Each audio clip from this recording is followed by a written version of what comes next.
안녕하세요. 이야기 드라마 치료연구소 지경주를 대신해 진행을 맡은 인공지능 성우 준상입니다. 이번 시간에는 종교와 관련된 심리극 사례라는 제목으로 심리극 사례 두 가지를 공유하고 싶습니다. 첫 번째 사례는 강서필 납병원에서 진행했던 종교와 관련된 심리극 사례입니다. 자발적으로 심리극 주인공이 된 여성은 두서없이 생각나는 대로 이야기하면서 자신이 짝사랑했던 목사를 자주 언급했다. 그 목사는 학력보다 신앙이 우선이라고 말했다고 했다. 주인공은 그 목사의 아내가 되고 싶었던 것으로 보였다. 주인공은 그 목사의 말을 믿고 대학에 가지 않았고 언젠가 그 목사가 자신에게 청혼해 주기를 기다린 것으로 보였다. 결국 그 목사는 서울대 출신의 여성과 결혼했다고 했다. 주인공은 그 목사로 인해 자신의 인생이 완전히 망가져 버렸다고 생각하는 것 같았다.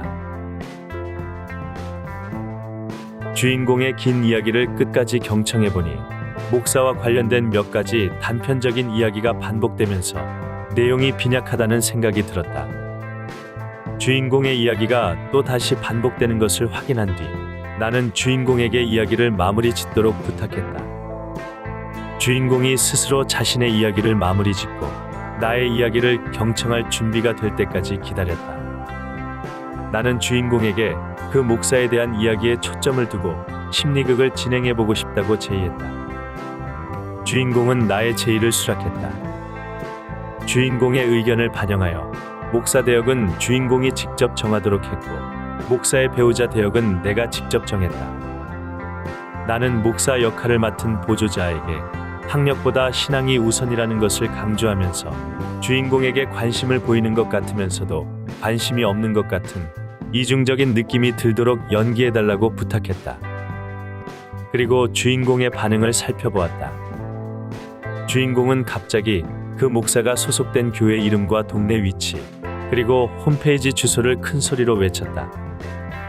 순간 몇몇 관객들이 또 시작이다. 그만해. 정신 좀 차려. 라고 말했다. 나는 관객석을 향해 저기 서 있는 목사 부부에게 주인공의 심정을 대신 표현해달라고 요청했다. 순간 몇몇 관객들이 자발적으로 손을 들어 지원했고 무대에 올라가 목사 부부를 향해 한마디 하고 자리로 돌아갔다. 무대 위로 올라간 사람 중에는 목사 부부에게 화내는 사람도 있었고 축복하는 사람도 있었고 차분하게 이성적으로 항의하는 사람도 있었고 잘 먹고 잘 살아라. 라고 크게 외치는 사람도 있었다. 주인공은 관객들의 참여에 긍정적인 반응을 보였다. 이후 주인공은 그 목사 부부, 그리고 교회에서 마주친 예의 없는 사람들, 그리고 요즘 대형교회와 목사들의 부적절한 처신에 대해 언급한 뒤 그래서 기독교인 안 하려고요. 라는 말을 했다. 주인공은 자신의 인생이 망가지게 된 원인을 하나님에게 돌렸고 그래서 기독교인이 되지 않기로 결심했다고 말했다. 나는 심리극을 마무리 짓고 주인공과 좀 더 이야기 나누는 시간을 가지면서 기회되는 대로 심리극 시간을 통해 자신의 생각과 감정을 여유 있게 지속적으로 다루어 보아도 괜찮을 것 같다고 말했다. 주인공은 나에게 호의는 감사하지만 저는 기독교인 안 할 거예요. 라고 답했다. 병동으로 돌아가는 주인공의 모습을 보면서 주인공의 결심에 안타까웠다. 교회에서 상처받고 하나님을 원망하고 기독교인이 되지 않겠다는 사람들에게서 나의 모습을 비춰본다. 그리고 종교와 관련된 상처와 원망과 결심을 주인공이 무대 위에서 보다 안전하게 표현할 수 있도록 돕고 자신의 생각과 느낌을 잘 다루어 정리할 수 있도록 돕는 것이 나의 소명이라고 생각한다. 기회되는 대로 이번 주인공과 앞으로도 계속 심리극에서 만나기를 희망한다. 그리고 주인공을 위해 기도한다. 두 번째 사례는 국립정신건강센터에서 진행했던 종교와 관련된 심리극 사례입니다. 주인공 지원자가 없어서 나는 조용히 심리극 무대 위에서 주인공을 기다렸다. 병동에 입원했다가 센터로 복귀한 한 회원이 종교인의 전도에 대한 생각을 언급했다. 나는 그분께 괜찮으시다면 무대 위로 초대해서 종교인의 전도 장면을 연극으로 만들어 보고 싶다고 제의했다. 그분은 나의 초대에 응했고 이번 심리극의 주인공이 되었다. 주인공은 친구에게 전도하는 연극을 진행하면서 종교에 대한 다양한 생각과 지식을 말했다. 나는 주인공의 생각을 좀 더 듣고 싶었다. 그래서 주인공에게 질문하면서 계속 경청했다. 주인공은 전도를 잘하고 싶은 욕구와 함께 종교에 대한 아쉬움이 있다는 생각이 들었다. 주인공의 이야기를 경청하면서 주인공의 생각을 따라가던 중 주인공이 어느 특정 종교인에게 상처받은 이야기가 나왔고 이 이야기를 극화시키는 것이 좋겠다는 판단이 들었다. 주인공의 고증과 함께 극화 작업을 진행하면서 주인공은 28년 전에 있었던 일이었다고 설명해 주었다. 나는 주인공에게 이 일이 얼마나 큰 영향을 주었을지 생각해 보았고 그때 받았을 마음속 상처가 느껴진다고 말했다. 그리고 내가 종교를 갖게 된 계기와 종교를 갖게 되면서 느꼈던 더 큰 차별과 외로움을 주인공과 공유했다. 이미 지나간 일이지만 나는 주인공이 28년 전 그 종교인에게 말할 수 있는 기회를 갖도록 돕고 싶었다. 주인공은 그 종교인을 향해 그동안 하고 싶었던 말을 시작했다가 갑자기 멈추는 모습을 보였다. 주인공 경험을 하고 싶은 분들이 계신데 나 혼자 너무 많은 말을 했고 시험에 든 것 같다고 했다.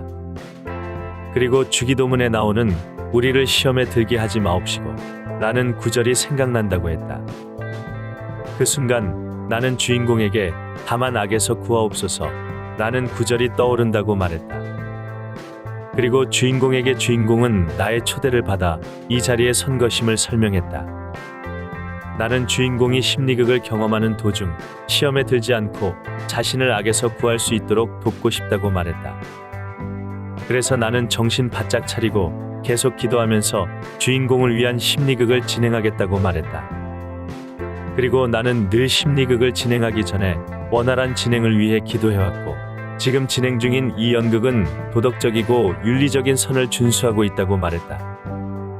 또한 지금 이 연극은 주인공이 말한 하느님이라는 절대자에게 항의하는 것이 아니라 주인공에게 상처 준 특정 종교인에게 항의하는 것임을 설명했다. 주인공은 28년 전 그 종교인을 만난 가상의 장면에서 부정적인 감정을 표현하지 않았다. 그 대신 예수를 향해 존경의 마음을 표현하는 것으로 심리극을 마무리 지었다. 나는 주인공의 심리극 소감을 들은 뒤 그 분의 길을 그대로 따라가지 못하지만 예수는 늘 나의 모델이라고 말했다. 이번 심리극 덕분에 나도 내 종교관을 재점검하고 시험에 들지 않도록 노력하는 기회가 되어 의미 있다고 생각한다. 주인공이 표현한 얽힌 생각들이 일주일 동안 잘 정리되기를 기원하고 기도한다. 이상 종교와 관련된 심리극 사례라는 제목으로 심리극 사례 2가지를 공유했습니다. 질문이나 의견 있으시면 댓글이나 이메일 부탁드립니다. 저는 정신건강 전문 요원으로서 자극적이지 않고 싱거운 심리극, 느리고 느린 심리극, 때론 기다림이 필요한 심리극, 다양한 역할학대 기회가 있는 심리극, 특정 도구에 의지하지 않는 심리극, 특정 기법을 남용하지 않는 심리극, 두통을 주의하는 심리극, 주인공의 스토리 주도권을 보장하는 심리극, 주인공을 이용하지 않는 심리극, 기본에 충실한 심리극, 주인공을 위한 심리극, 함께 만드는 심리극, 안전하고 마음 편한 심리극 진행을 위해 노력 중인 이야기 드라마 치료 연구소 이드치 연구소 지경주입니다. 끝까지 시청해 주셔서 감사합니다.